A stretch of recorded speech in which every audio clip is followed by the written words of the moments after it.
कि माननीय गंगा चौधरी जी को माफी मांगना होगा। माननीय सदस्य अहिले बस्नु माननीय सभामुख महोदय, जो भी इस सदन में भारतीय चेलीहरूको सदन भित्र पनि दादागिरी चल्न थाल्यो। भूमि मिचाहासँग सल्लाह छलफल गर्नु पर्यो रे, आफ्नो जमिन मेरो हो भन्नको लागि पनि मेरो देशको भूमि मिचाहासँग सोध्नु पर्ने, यो कस्तो विडम्बना सभामुख महोदय। मेरे पद का मर्यादा नहीं होता तो मैं भौतिक रूप से भी आक्रमण कर सकती थी, ये बात कही। और भारतीय चेली नेपाल के संसद में आके दादागिरी करती है, ऐसी बात की। एक भारतीय चेली पे आरोप नहीं लगा है। भारतीय चेली ऐसे नहीं आई है सभामुख महोदय, नेपाल के कानून के अनुसार आई है। कागज का जो नक्शा है उसमें कोर देने से हमारे नेपाल का जगह फिरता आने वाला नहीं है। आप कोर लीजिए। आपसे स्पष्ट रूप में कहना चाहती हूँ कि ये सदन जो है ये खून खौलाने वाला जगह नहीं है। इस तरह भाषा में बोलने वाला यहाँ खून ठंडा करके बात करना चाहिए। और अगर किसी का खून बहुत ज्यादा गर्म होता है तो बागमती में जाकर छलांग लगाना चाहिए सभामुख महोदय। सम्माननीय सभामुख महोदय, ज्येष्ठ 19 के दिन मैं संसद में अनुपस्थित थी। मेरी अनुपस्थिति में वहाँ पे हमारे इस संसद के एक माननीय जी ने जो मंतव्य दिया उसको घृणा का मंतव्य कहा जाता है, अंग्रेजी में उसको हेट स्पीच कहा जाता है सभामुख महोदय, क्योंकि उन्होंने रगत उमलने की बात कही।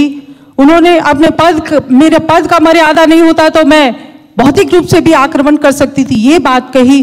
और भारतीय चेली नेपाल के संसद में आके दादागिरी करती है, ऐसी बात कही। सभामुख महोदय, मैं वैसी भाषा प्रयोग नहीं करूंगी, मैं प्रेम से अपनी बात कहूंगी सभामुख महोदय। और मैं बहुत प्रेम और सद्भाव और आग्रह के साथ ये कहना चाहती हूं कि इस मंतव्य को रिकॉर्ड किया जाए और नेपाल के कानून के अनुसार यह हेट स्पीच कानूनी कार्रवाई के लिए पर्याप्त होता है। और मैं सरकार का ध्यान आकर्षण कराती हूँ, गृह मंत्रालय का ध्यान आकर्षण कराती हूँ कि इसको रिकॉर्ड में लेके और कानूनी प्रक्रिया को आगे बढ़ाया जाए। मैं दूसरी बात कहती हूँ सभामुख महोदय कि पूरे संसद पे की मर्यादा पे और उसके सार्वभौम सत्ता पे आक्रमण हुआ है, इसलिए ऐसे हेट स्पीच को संसद के रिकॉर्ड से हटाया जाए। जब तक ये संसद का रिकॉर्ड पे बना रहेगा, इस देश में विभाजन की दरार वहीं से शुरू होगी। क्योंकि यहां पर अगर ये संसद के सार्वभौम सत्ता पे, संसद में ही जासूस कहने की बात की जाती है, संसद में दादागिरी चलाने की बात की जाती है सभामुख महोदय, ये सिर्फ किसी माननीय पे नहीं, ये पूरे संसद पे आक्रमण है। सभामुख महोदय, मैं क्षमा चाहती हूं कि हमारे माननीय जी भी संसद का वक्तव्य पढ़ के अपना वक्तव्य देती हैं या मीडिया में जो प्रायोजित ढंग से वक्तव्य आता है उसको कहती हैं। मैंने कहा है भारत और चीन दोनों देश के साथ संवाद करके बात आगे बढ़ाई जाए। और थोड़ी देर के बाद मीडिया ने भारतलाई नसोधिकन नक्शा बनाउने ये कहा कि प्रायोजित किया।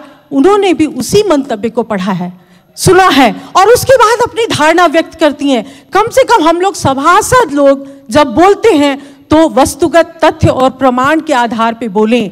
जब बाहर के जनता की हल्ला होती है, उसी के हल्ला में हम लोग जाएंगे तो हम लोग देश का नेतृत्व कैसे करेंगे। मैं जो दूसरी बात, महत्वपूर्ण बात उठाना चाहती हूं यहाँ पर, हमारे माननीय जी ने एक बात तो अच्छा ही कहा, भारतीय चेली को भारतीय दलाल बोलते बोलते चेली कहा, महिला है सहानुभूति होगी इसलिए इज्जत बढ़ाया है, लेकिन फिर भारतीय जासूस करके उन्होंने सब पे पानी फेर दिया। मुझको भी मालूम है सभामुख महोदय, उनके पति राप्ती जिला के दांग जिला के राप्ती गांव पालिका में जब वो चुनाव लड़ रहे थे तो उनके गांव पालिका के निर्वाचन में भारतीय रुपया बांटा गया। बाद में जब गांव वालों ने पकड़ा कि नहीं ये भारतीय रुपया तो उत्तर की छिमेकी चीन की तरफ से बांटा गया है, तो कहीं इस संसद में बिना किसी बड़ी शक्ति के आरोप के बिना उनको कैसे हिम्मत हुई, कहीं हमारे उत्तरी छिमेकी चीन के इशारे पे तो उन्होंने एक भारतीय चेली पे आरोप नहीं लगाया है। भारतीय चेली ऐसे नहीं आई है सभामुख महोदय, नेपाल के कानून के अनुसार आई है। और मैं एक बार और कहती हूँ, मैं नेकपा पार्टी के संसदीय दल के नेता और नेकपा पार्टी के अध्यक्ष और नेतागण से कहती हूँ, मैं महत्वपूर्ण बात कहने जा रही हूँ सभामुख महोदय, इतिहास की जानकारी नहीं है तो इतिहास की जानकारी हमसे ले, अपने नेताओं और कार्यकर्ताओं और कार्यकर्ताओं को ठीक से प्रशिक्षित करें। हिंदी का नेपाल में क्या स्थान है और हिंदी का यहाँ पे क्या संबंध है वो उनको बताएं, ताकि उनका रगत नहीं उबले।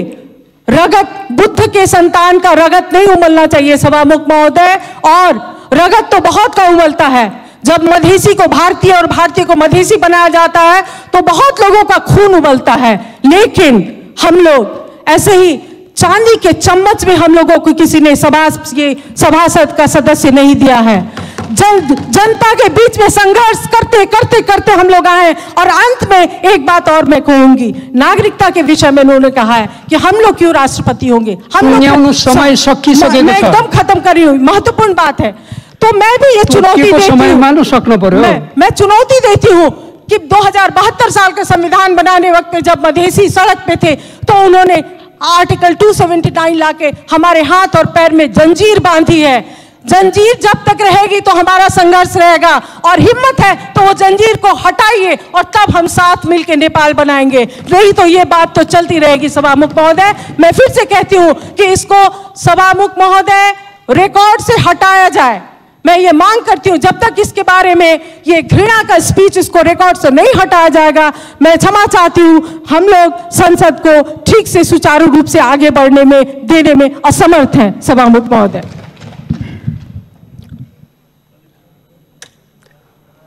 माननीय श्री अमृता देवी अग्रहरी, समय 3 मिनट। सम्मानीय सभामुख महोदय, 19 गते के पार्लियामेंट के बैठक में जिस तरह हमारे माननीय गंगा चौधरी जी ने जो शब्द का प्रयोग किया है उससे हमारी पार्टी का ध्यान आकर्षण हुआ है। मैं स्पष्ट ढंग से कहना चाहती हूं कि माननीय गंगा चौधरी जी को माफी मांगना होगा। माननीय सदस्य माननीय सभामुख महोदय, जो भी इस सदन में सांसद के रूप में उपस्थित है वो संपूर्ण प्रक्रिया पूरा माननीय सदस्य मर्यादित ढंगले बोल्नु होला त बस्नुस्। इसलिए मैं आपसे स्पष्ट रूप में कहना चाहती हूँ कि ये सदन जो है ये खून खौलाने वाला जगह नहीं है। इस तरह भाषा में बोलने वाला यहाँ खून ठंडा करके बात करना चाहिए, और अगर किसी का खून बहुत ज्यादा गर्म होता है तो बागमती में जाकर छलांग लगाना चाहिए। सभामुख महोदय, यहाँ किसी का अपमान करने का जगह नहीं है। सम्मानीय सभामुख महोदय, मैं स्पष्ट ढंग से कहना चाहती हूँ कि जिस तरीके से हम लोगों के साथ भेदभाव होता आया है, किसी भी बात का एक सीमा होता है, सीमा से बढ़ करके आवाज उठाया जा रहा, अपमान किया जा रहा है। हिंदी में जो बोलता है, हिंदी शब्द का प्रयोग उन्होंने कहा है। सम्मानीय सभामुख महोदय, आपके कार्य व्यवस्था के तहत शुरू में हम लोगों ने जब शपथ ग्रहण लिया था उस समय पूछा गया था कि आप किस भाषा में शपथ ग्रहण लेंगे। हम लोगों ने अपना अपना उद्देश्य के तहत, जिसमें हमको सरलता होती है, हिंदी में भी जिसको जो अपना सहज होता था उस अनुसार हम लोगों ने लिखित दिया था, और हिंदी में हम लोग बोलने के लिए शपथ ग्रहण लिया। और हिंदी में बोलने के लिए इस तरीके से हमारे ऊपर जो है छीटाकशी होता है, अपमान होता है।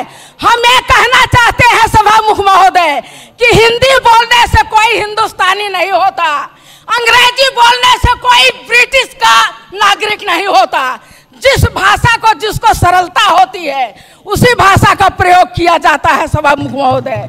इसलिए मैं आप लोगों से कहना चाहती हूँ, इस सदन से कहना चाहती हूँ, अगर इस देश में कोई सच्चा राष्ट्रवादी है तो वो मधेसिया है, क्योंकि मधेश ही देश के चारों तरफ, 3 तरफ मधेसी का बसोबास है, जहां पे आज तक 1 इंच भी जगह मदेशियों के रखवाली के तहत किसी में हिम्मत नहीं हुआ समय सकियो टुंग्याउनु जो आकर के आक्रमण कर सके।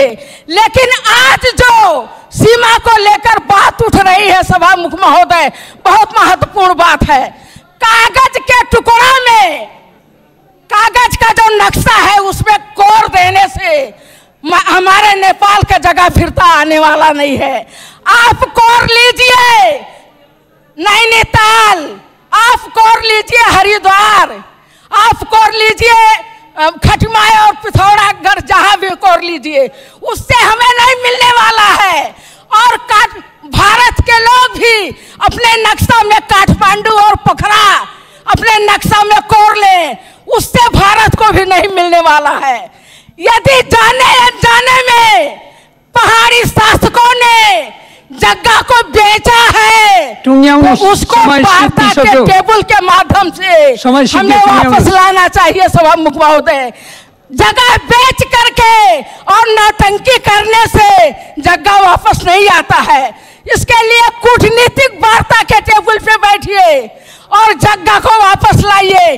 और यदि ऐसा नहीं कर सकते हैं इस देश के शासक लोग, तो कुर्सी से राजीनामा दे, कुर्सी छोड़ दे, मदेशिया उस कुर्सी पे बैठ करके और देश को वापस लाएगा। यदि वाकई हमारे देश के भूभाग आक्रमण हुआ है तो मैं इतना ही कह करके आप लोगों के समक्ष एक शब्द और कह देना चाहती हूँ। नागरिकता के विषय में भी हमारे माननीय जी ने आवाज उठाया कि एक सांसद के पास 2 नागरिकता है। मैं कहती हूँ नागरिकता कौन देता है? पहाड़ी प्रशासन देता है। कोई मलेशिया नागरिकता नहीं दे रहा है। क्यों एक व्यक्ति को 2 नागरिकता, 4 नागरिकता दिया जा रहा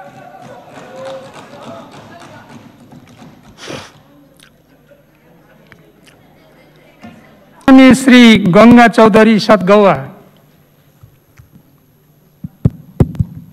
सम्माननीय सभामुख महोदय, अनुदानसँग जमिन, स्वाभिमान र राष्ट्रियता कदापि साट्न मिल्दैन। सीमा विवाद नेपालमाथि भारतको दादागिरी नमिचिएको ठाउँ छैन, नहपिएको गाउँ छैन। भन्दा भन्दै भारतीय चेलीहरूको सदनभित्र पनि दादागिरी चल्न थाल्यो। भूमि मिचाहासँग सल्लाह छलफल गर्नु पर्यो रे। आफ्नो जमिन मेरो हो भन्नको लागि पनि मेरो देशको भूमि मिचाहासँग सोध्नुपर्ने यो कस्तो विडम्बना सभामुख महोदय। जब यो देशका प्रधानमन्त्री एउटा सपना योजना फ्याँक्छन् अनि रहका एजेन्टहरू 15 दिनसम्म घाइते हुन्छन् अनि त्यो सपनाको विरुद्धमा सम्पूर्ण शक्तिहरू लगाएर ब्रुक्क ब्रुक्क उफ्रन थाल्छन्। सामान्य सभामुख महोदय, राष्ट्रको सवालमा अब बोलाइ र गराई समानता कायम गर्न धेरै मै हुँ भन्नेहरूलाई पनि हाम्मे पर्न देखिन थालिसक्यो। मन र विचार अशुद्ध हुनेको मन्तव्य, अन्तर्वार्ता र लेखका अंशबाट पनि आम जनताले समेत स्पष्ट रूपमा पहिचान गर्न थालिसके। विगतमा नक्कली राष्ट्रवादको खोल ओढ्नेहरूको मुकुण्ड पनि तिनलाई खडा गर्ने र उचाल्नेहरूबाट नै पर्दाफास हुनेछ। मानवता विरुद्धको दलितलाई विभेद गर्ने गरी हाम्रो समाजले जुन हिंसा घटना गर्यो त्यो अपराधीलाई कानुनको कठघरामा खडा गर्नको लागि कुनै राजनीतिक ढाकछोप हामीलाई स्वीकार छैन। तर पीडितले क्षतिपूर्ति प्राप्त गर्नुपर्छ र अपराधीलाई तुरन्त भन्दा तुरन्त कुनै पनि राजनीतिक खोलको आडमा उलाई मुक्ति दिनु हुँदैन भनी गृह मन्त्रालयले यहाँ जानकारी दियो। संसदलाई त्यसमा विश्वास छैन। यो विषयलाई संसदले आफ्नो सम्पत्ति बनाउनु पर्दछ। प्रतिनिधि सभा नियमावली 2075 को नियम 177 बमोजिम संसदीय विशेष समिति गठन गरिने बेहोरा मान्य सदस्यहरूलाई जानकारी गराउँदछु।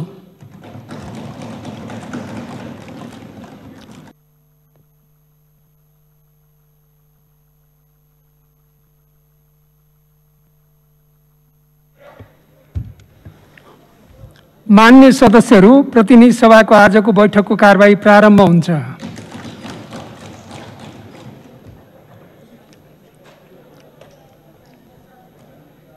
माननीय श्री पुष्पा भूषाल गौतम, समय 5 मिनट।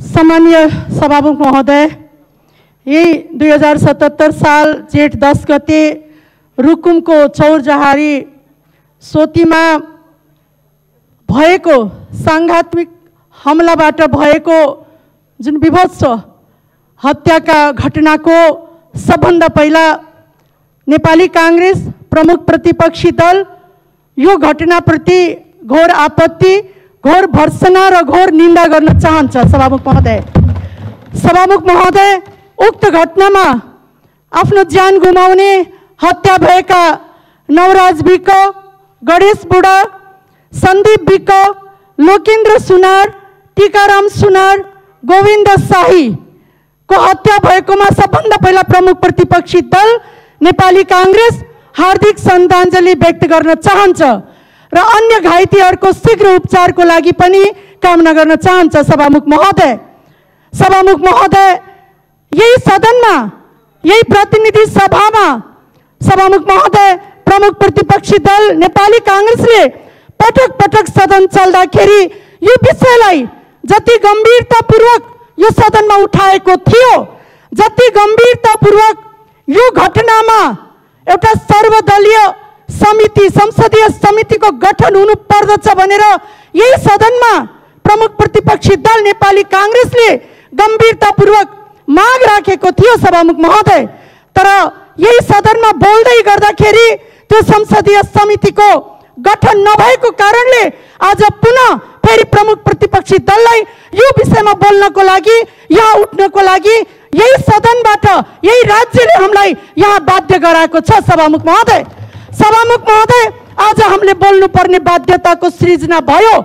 जब सुरुमा यो घटना घटेको थियो, रुकुममा यो घटना घट्ने बित्तिकै यही सदनमा हामीले माननीय गृहमन्त्रीज्यूबाट हामीले जानकारीको माग गर्यौं।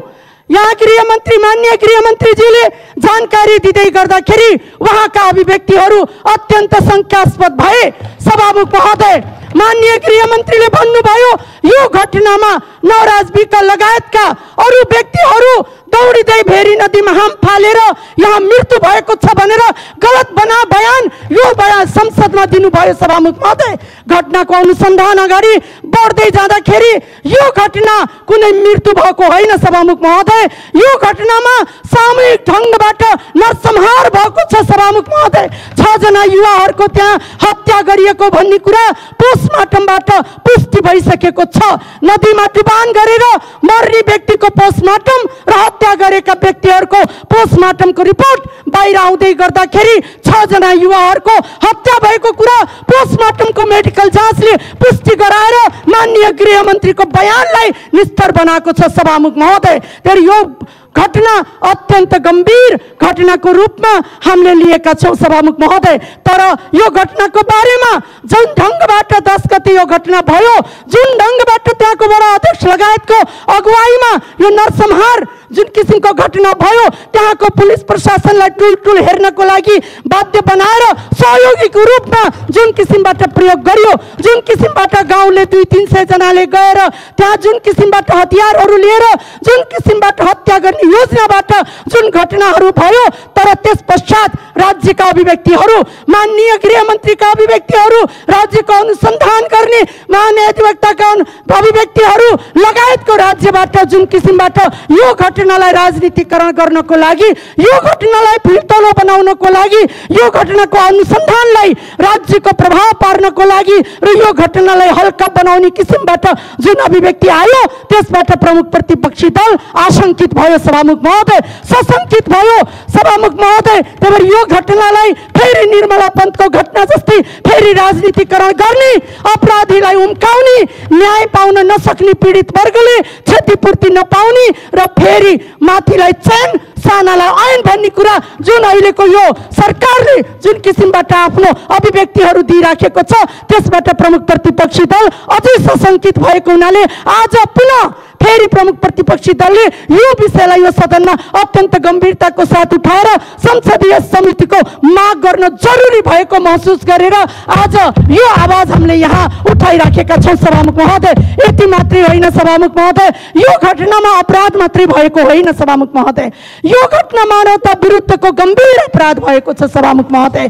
जातीय विभेदको लागि हामी हजारौं वर्ष लड्यौं। नेपाल सरकारले अन्तर्राष्ट्रिय जातीय विभेद उन्मूलन सम्बन्धी महासन्धि पास गर्यो, घोषणा पत्रमा प्रतिबद्धता व्यक्त गर्यो, संविधानमा हामीले प्रतिबद्धता व्यक्त गर्यौं, कानुनमा हामीले यो जातीय भेदभावलाई निर्मूल गर्नेछौँ होइन भने दण्डनीय हुनुपर्छ भनेर लेख्यौं। तर यो अपराधी न त राज्यसँग डरायो न त कानुनसँग डरायो सभामुख महोदय। आज सारा नेपाली जनताको मन दुखेको छ। त्यति मात्रै होइन, जातीय विभेदको आधारमा जुन किसिमबाट दलित समुदायमाथिको 1/4 दलित समुदायको अस्मितामाथि जुन धावा बोलेको छ यो परिवर्तनकारी सरकारले, त्यसको धज्जी आज उडेको छ सभामुख महोदय। तर म निवेदन गर्न चाहन्छु, हामीले अन्तर्राष्ट्रिय अभिसन्धिहरू पास गरेका छौँ। युएनमा हामी जातीय विभेदको उन्मूलनको महासन्धिको प्रतिवेदन पेश गर्दै जाँदाखेरि सभामुख महोदय यो घटनालाई कुन रूपबाट हामीले त्यहाँ लेख्नेछौँ, त्यो प्रतिवेदनमा कुन रूपबाट हामी मानव अधिकारका संरक्षक भनेर लेख्नेछौँ सभामुख महोदय। त्यही भएर म अनुरोध गर्न चाहन्छु सभामुख महोदय, यो विषयले अन्तर्राष्ट्रिय अभिसन्धिहरू, घोषणा पत्रहरू, हाम्रो संविधान, हाम्रो कानुनको धज्जी उडाएको हुनाले अहिले हामी बाहिरबाट राज्यले जुन छानबिन गरिराखेका छौँ भनेर गृह मन्त्रालयले यहाँ जानकारी दियो, संसदलाई त्यसमा विश्वास छैन। यो विषयलाई संसदले आफ्नो सम्पत्ति बनाउनु पर्दछ र यही सदनबाट यसको गम्भीर सत्य तथ्य छानबिन हुन जरुरी भएको हुनाले सभामुख महोदय संसदबाट सर्वदलीय छानबिन समितिको गठन गर्नको लागि प्रमुख प्रतिपक्षी दल आजको बैठकमा फेरि आग्रह गर्दछ सभामुख महोदय। र म अन्तमा निवेदन गर्न चाहन्छु सभामुख महोदय, म स्मरण पनि गराउन चाहन्छु, संसदीय अभ्यासमा यस्ता गम्भीर घटना हुँदै जाँदाखेरि संसदमा यस्ता किसिमका संसदीय समिति नबनेका पनि होइनन्। हिजोको दिनमा गम्भीर अवस्थामा गम्भीर जनताको विषयमा संसदमा यस्ता समितिहरू गठन पनि भएका छन्। आज हामी सिरियस छौँ कोरोना भाइरसको रूपमा, यहाँ छलफल हुनुपर्छ, बजेट चुहावटको बारेमा यहाँ छलफल हुनुपर्छ भन्ने कुरामा हामी गम्भीर छौँ। तर आज मानवता विरुद्धको दलितलाई विभेद गर्ने गरी हाम्रो समाजले जुन हिंसा घटना गर्यो त्यो अपराधीलाई कानुनको कठघरामा खडा गर्नको लागि कुनै राजनीतिक ढाकछोप हामीलाई स्वीकार छैन। तर पीडितले क्षतिपूर्ति प्राप्त गर्नुपर्छ र अपराधीलाई तुरन्तभन्दा तुरन्त कुनै पनि राजनीतिक खोलको आडमा उसलाई मुक्ति दिनु हुँदैन भनेर म अन्तमा म निवेदन गर्न चाहन्छु। जबसम्म सम्मानीय सभामुख महोदय यो संसदले यो विषयलाई सर्वदलीय संसदीय समितिको गठन हुँदैन भनेर जबसम्म त्यो कुरा यहाँमा आश्वस्त हुँदैनौँ, जबसम्म समिति गठन हुँदैन तबसम्म हामीलाई थाहा छ अहिलेको महत्त्वपूर्ण समय भए तापनि यो विषय त्योभन्दा पनि अझै महत्त्वपूर्ण विषय भएको हुनाले, यो मानवता र मानव अधिकारसँग जोडिएको विषय भएको हुनाले, यो विभेद र असमानतासँग जोडिएको विषय भएको हुनाले जबसम्म सर्वदलीय संसदीय समितिको गठन हुँदैन हामी यो सदनलाई अगाडि बढाउनको लागि प्रमुख प्रतिपक्षी दलले सहयोग गर्न सक्दैन। सभामुख महोदय धन्यवाद। मान्य सदस्यहरू, मेरो रुलिङ त कमसेकम आनन्दले बसेर सुनिदिनु न, बसिदिनुहोस्, म रुलिङ गर्दैछु। मान्य सदस्यहरू, रुकुम पश्चिम जिल्लाको चौरझारी नगरपालिका 8 स्थित सोतीमा मिति 2077 साल जेठ 10 गते घटेको घटनाका सम्बन्धमा अघिल्ला बैठकहरूमा पनि कुरा उठेको र आजको बैठकमा पनि मान्य श्री पुष्पा भुषाल गौतमले कुरा उठाउनु भएको छ।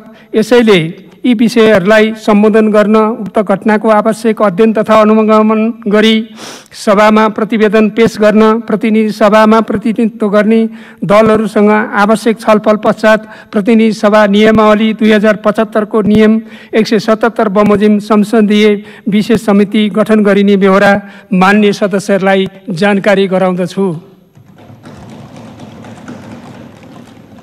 स्वास्थ्य महामारी, अर्को चाहिँ आर्थिक महामारी, यो दुईटै क्षेत्रमा महामारीको रूपमा हाम्रो अगाडि चुनौती देखिएको छ। मलाई खुसी लाग्छ कि अहिले बल्ल अलिअलि सत्तापक्षका मान्यज्यूहरूमा पनि र अलिअलि सरकारमा पनि रियलाइजेसन सुरु भएको छ।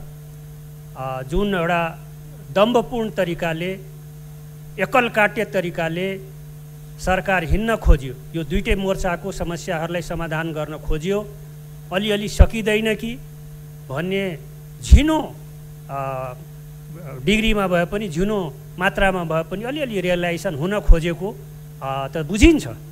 तथापि हामी सुरुदेखि यो भन्दै रह्यौँ कि यो महामारी, यो दुवै क्षेत्रको महामारी, आर्थिक सङ्कटको महामारी र कोरोनाको महामारी, यो दुईटैले कुनै पार्टी छुट्याउँदैन, कुनै जात छुट्याउँदैन, कुनै भूगोल छुट्याउँदैन। यो सबैको लागि यो महामारी हुन्छ। देश हाम्रो ठुलो सङ्कटमा जान्छ, यत्रो ठुलो सङ्कटमा जान्छ कि हामी जस्तो गरिब मुलुक उठ्नै गाह्रो हुन्छ, धुलो टकटक्याउनै गाह्रो हुन्छ। त्यसकारण सुरुदेखि नै एउटा प्रतिपक्षको नाताले जुन एउटा रचनात्मक सुझावहरू हामीले राख्दै आयौँ, त्यसलाई नेपाल सरकारले त्यति गम्भीरता साथ लिएन, जसले गर्दाखेरि आज यो स्वास्थ्य क्षेत्रको महामारीको कारणले गर्दाखेरि हिजो स्वास्थ्य र जनसङ्ख्या मन्त्रालयको रिपोर्ट अनुसार हिजो साँझसम्ममा 2634 जना सङ्क्रमित भएको अवस्था, 10 जना निधन भएको अवस्था, 77 मध्ये 64 जिल्लामा यो कोरोनाको महामारी सङ्क्रमण भएको अवस्था र त्योभन्दा पनि गम्भीर सम्माननीय अध्यक्ष महोदय हिजो स्वास्थ्य मन्त्रालयकै पदाधिकारीहरू र एउटा औपचारिक रूपमा काम गर्ने पदाधिकारीहरूको भनाइअनुसार अहिलेसम्म यो पिकमा हामी पुगेका छैनौँ। यदि यो कोरोना पिकतिर गयो भने झन्डै 20,000 को हाराहारीमा यो सङ्क्रमण ट्रान्समिसन पुग्ने, इन्फेक्सन पुग्ने र त्यसले झन्डै 400 देखि 500 मान्छेको निधन हुन सक्ने यो स्वास्थ्य तथा जनसङ्ख्या मन्त्रालयको क्याल्कुलेसन प्रक्षेपण भइराखेको छ। र यो अवस्थामा हामीसँग रहेको आइसोलेसन बेडको सङ्ख्या 1624वटा आइसोलेसन बेड मात्रै रहेको अवस्था हो र अहिलेसम्म जम्मा 84,134 जनाको PCR टेस्ट भएको अवस्था र जम्मी 1,25,000 RDT टेस्ट भएको अवस्था हाम्रो अगाडि छ सम्माननीय अध्यक्ष महोदय। र ठिकै छ, एउटा के भन्दाखेरि डिस्चार्ज भएको अवस्था 290 जनाको डिस्चार्ज भएको अवस्था छ। सबभन्दा एउटा आशावादी कुरा म के गर्न चाहन्छु भने कमसे कम सरकार र हामी सबै पोलिटिकल फोर्सेसहरू, हामी नेपाली जनता एउटा कुरामा के आँट गर्न सक्नुपर्छ भने कोरोना लाग्ने बित्तिकै मान्छे मरिहाल्छ भन्ने होइन, हामी जुझ्न सक्छौँ, हामी निको हुन सक्छौँ। यो मेसेज चाहिँ नेपाली जनताले हामी दिन सक्छौँ, किनभने मान्छे निको भइराखेको छ। सिम्टोमेटिक होस् या एसिम्टोमेटिक होस्, त्यसको चाहिँ त्यही अनुसारको औषधि मुलो गरेर मान्छे निको हुन सक्छ भन्ने कुरा त आफ्नो ठाउँमा छँदैछ। तथापि मेरो मुख्य टिप्पणी के हो भन्दाखेरि यो यस्तो एउटा यो पहिला नेपाल प्रभावित भएको होइन, चाइनाको वुहानबाट निस्किएको यो ब्याक्टेरिया युरोप हुँदै भारत हुँदै नेपाल प्रवेश गरेको अवस्था हो। हामीले एउटा प्रिकसनरी मेजरको रूपमा हामी कहाँ नआउँदै प्री पेन्डेमिक प्री कोभिड-19 को अवस्थाको तयारी जसरी नेपालसँग हुनु पर्थ्यो त्यो नेपाल सरकारको न पोलिटिकल तयारी हुन सक्यो, न चाहिँ मानसिक तयारी हुन सक्यो, न लजिस्टिक तयारी हुन सक्यो। त्यसकारण यसमा हामी चुकेकै हौँ। सरकारले यसलाई यो कुरालाई मान्नै पर्छ। 2 दिन अगाडि मात्रै यो देशभरिका विभिन्न क्षेत्रका विज्ञहरूको, बुद्धिजीवीहरूको भेला गरेर प्रधानमन्त्रीजीले सल्लाह लिनुभयो, राम्रो कुरा हो। यही सल्लाह हामीले अगाडिदेखि नै लिनुपर्छ भनेर भन्दै आएका थियौँ।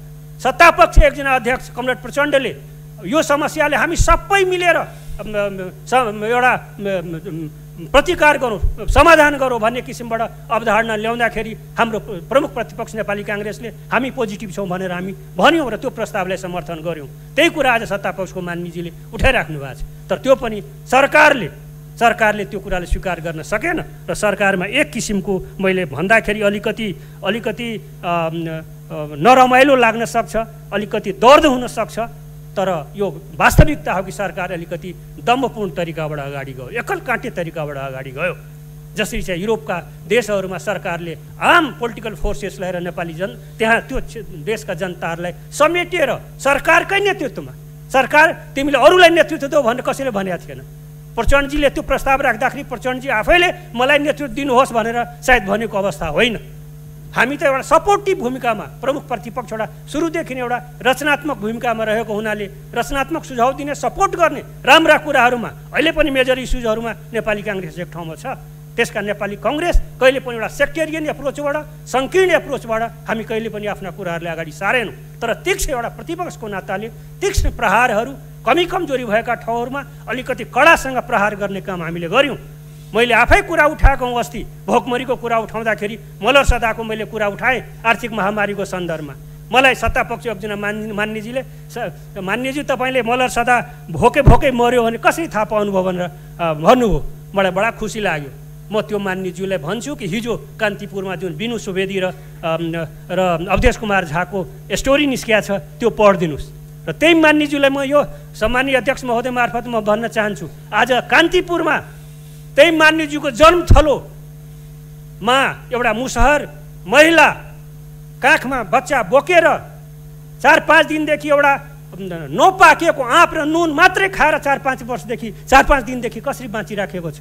उनको अवस्था, उनको परिवारको अवस्था र आम रूपमा त्यो मल्लर सदा र त्यो अहिल्या सदाको अवस्था मात्रै होइन कि आम रूपमा आज मधेसमा खास गरेर मुसहर समुदाय, दलितमा पनि मुसहर समुदाय नेपालमा नेता बन्न सबै आँट गर्छ। म नेपालको नेता हुँ, तर मधेसको मात्रै कुरा बुझेर नेपालको नेता हुँदैन, पहाडको मात्रै कुरा बुझेर नेपालको नेता हुँदैन। नेपालको नेता हुनलाई, नेपालको सरकार हुनलाई मधेसको पनि कुरा बुझ्न सक्नु पर्दछ, पहाडको पनि कुरा बुझ्न सक्नु पर्दछ, हिमालको पनि कुरा बुझ्न सक्नु पर्दछ। अनि मात्रै सरकार हुन्छ, अनि मात्रै नेता हुन्छ। त्यसकारण म जोडदार फेरि पनि यतातिर त मैले खास गरेर यो स्वास्थ्यको महामारीतिर मुख्य रूपमा 2-3टा कुरा नेपाल सरकारले अझै पनि अलिक गम्भीरता साथ अलिकति स्ट्रङली अगाडि बढाउनुपर्छ र त्यो विज्ञहरूले पनि सल्लाह दिएको छ। त्यो भनेको PCR टेस्टको जुन कुरा छ, PCR टेस्टलाई आम रूपमा बोर्डरदेखि लिएर जहाँ जहाँ प्रभावित सङ्क्रमणको अवस्था छ PCR टेस्टको दायरालाई बढाउनु पर्यो। र दोस्रो त्योभन्दा पनि खतरनाक अवस्था सँगसँगै त्यस्तै के भन्दाखेरि क्वारेन्टाइनको अवस्था। क्वारेन्टाइन नै अहिले एउटा हाम्रो स्रोत भइराखेको छ। क्वारेन्टाइनको जुन वर्तमान व्यवस्था छ सम्माननीय अध्यक्ष महोदय, त्यो चाहिँ सङ्क्रमणको एउटा ठुलो स्रोत भइराखेको छ।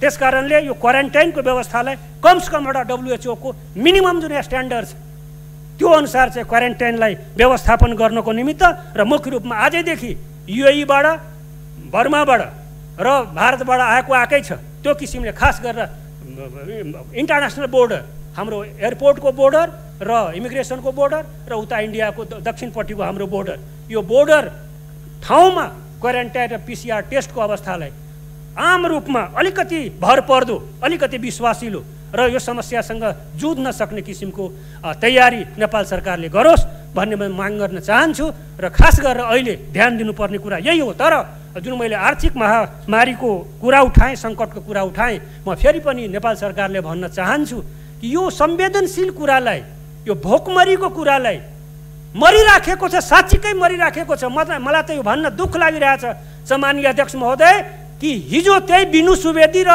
अवधेश कुमार झाले जुन लेखेको छ काठमाडौँ पोस्टमा स्टोरी, लामो स्टोरी, त्यो स्टोरीमा त्यो कञ्चनपुर नगरपालिकाको मेयरले म भन्न चाहन्छु त्यहाँ गएर बार्गेनिङ गर्यो त्यो सदा परिवारसँग कि तिमी भन भोकले मरिया छैनौ, अस्थमा भएर खोकी अस्थमा टिबी भएर तिमी मर्या छौ, अस्थमा भएर मर्या छौ भन, अनि मात्रै तिमी रिलिफ पाउँछौ। यो कुरा हिजो काठमाडौँ पोस्टमा लेखिएको छ। तर त्यस कारणले नेपाल सरकारले यसले गम्भीरता साथ लियोस् र अझै पनि म भन्छु कि यो बजेटमा अलिकति रिथिङ गरेर भोकमरीको क्षेत्रलाई सम्बोधन गर्नको निमित्त एउटा विशेष प्याकेजको व्यवस्था होस् र लकडाउनलाई मोडालिटी चेन्ज होस्, इकोनोमिक एक्टिभिटिजलाई बढ्न दियोस्। नभए हिजो जनकपुरदेखि काठमाडौँसम्म विद्रोह सुरु भइसक्यो, नमान्ने कुरातिर गइसक्यो र विद्रोह कुनै न कुनै रूपमा आउँछ। 36 सालमा पञ्चायतको विरुद्धको विद्रोह, भुट्टोले फाँसी दियो पाकिस्तानमा, विद्रोह डेमोक्रेसीको लागि भयो।